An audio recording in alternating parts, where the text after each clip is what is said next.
70년 넘게 지속된 구속기간 계산 방식이 이 나라에서 오직 한 사람에게만 다르게 적용돼 윤석열 대통령이 풀려났는데요. 이에 대해 법원 행정처장을 맡고 있는 천대엽 대법관이 검찰이 즉시 항고를 제기해 상급심의 판단을 받아볼 필요가 있다는 입장을 밝혔습니다. 위헌 소지가 있다며 심우정 검찰총장이 즉시 항고 절차를 포기한 채 윤 대통령 석방을 지휘했지만 이와 배치되는 법원 입장이 나온 가운데 향후 검찰과 심우정 검찰총장의 행보가 주목됩니다. 윤석열 대통령은 거대 야당 때문에 자신의 뜻대로 국정 운영을 하기 어려워 비상계엄을 선포한 것이라고 주장했습니다. 이를 알리는 국민 계몽을 위해 군을 동원했다고도 했는데요. 그런데 윤석열 대통령이 실제로는 취임 이듬해부터 계엄을 준비했다는 의혹을 MBC 취재진이 확인했습니다.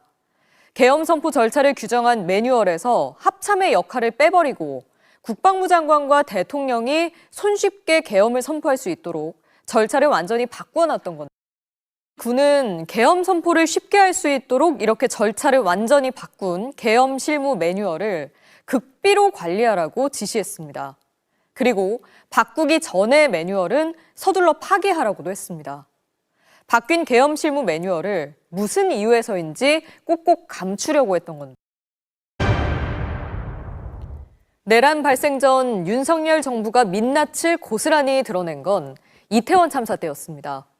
159명이 숨졌지만 누구 하나 책임지고 물러나지도 위로하지도 않는 윤석열 정부의 태도엔 북한 개입설을 퍼뜨린 극우 유튜버들의 영향이 있었던 것으로 보입니다. 지금까지 단 한 번도 유족을 만난 적조차 없는 윤 대통령의 믿을 수 없는 현실인식은 결국 내란까지 이어졌습니다. 오늘로 12.3 내란 발생 100일째입니다. 더 늦지 않게 독재의 망령을 몰아내고 상식을 바로 세우고 우리는 일상을 되찾아야 합니다. 이태원에서 자식을 잃고도 대통령으로부터 윽박지름을 들어야 했던 부모들에게, 간절한 마음과 뜻을 모아 내란 종식을 기원하는 시민들에게, 추락과 회복의 갈림길에 선 이 나라에게 이젠 대한민국 헌법이 응답할 차례입니다. 우리는 일상을 되찾아야 합니다. 태극기 수도권을 중심으로 약하게 봄비가 내렸는데요. 잇따라 황사가 유입 중입니다. 황사 추정 영상을 보시면 현재 우리나라 북쪽에 황사가 강하게 관측되고 있고 서해 일부에도 먼지가 유입되기 시작했습니다. 이 자세한 미세먼지 예측을 보시면 이 붉게 보이는 황사 먼지가 오늘 밤 수도권을 시작으로 내일 오전에는 전국을 뒤덮는 게 보입니다. 서울을 비롯한 전국의 미세먼지 농도가 매우 나쁨 수준까지 치솟겠고요. 이번 황사는 모레쯤 옅어질 것으로 보입니다.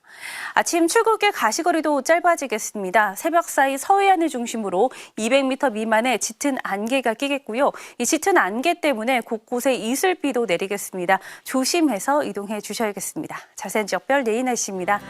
내일 수도권과 강원도는 대체로 맑겠고 그 밖의 지역은 밤부터 점차 맑아지겠습니다. 아침 최저 기온은 서울과 대전 3도, 대구 5도를 보이겠고요. 낮 최고 기온은 서울 14도, 전주와 광주 16도, 대구는 17도까지 오르겠습니다. 모레는 서울의 낮 최고 기온이 18도까지 치솟겠는데요. 이번 주 일요일과 다음 주 화요일에 전국적으로 비나 눈이 온 뒤에는 꽃샘추위가 찾아올 전망입니다. 날씨였습니다.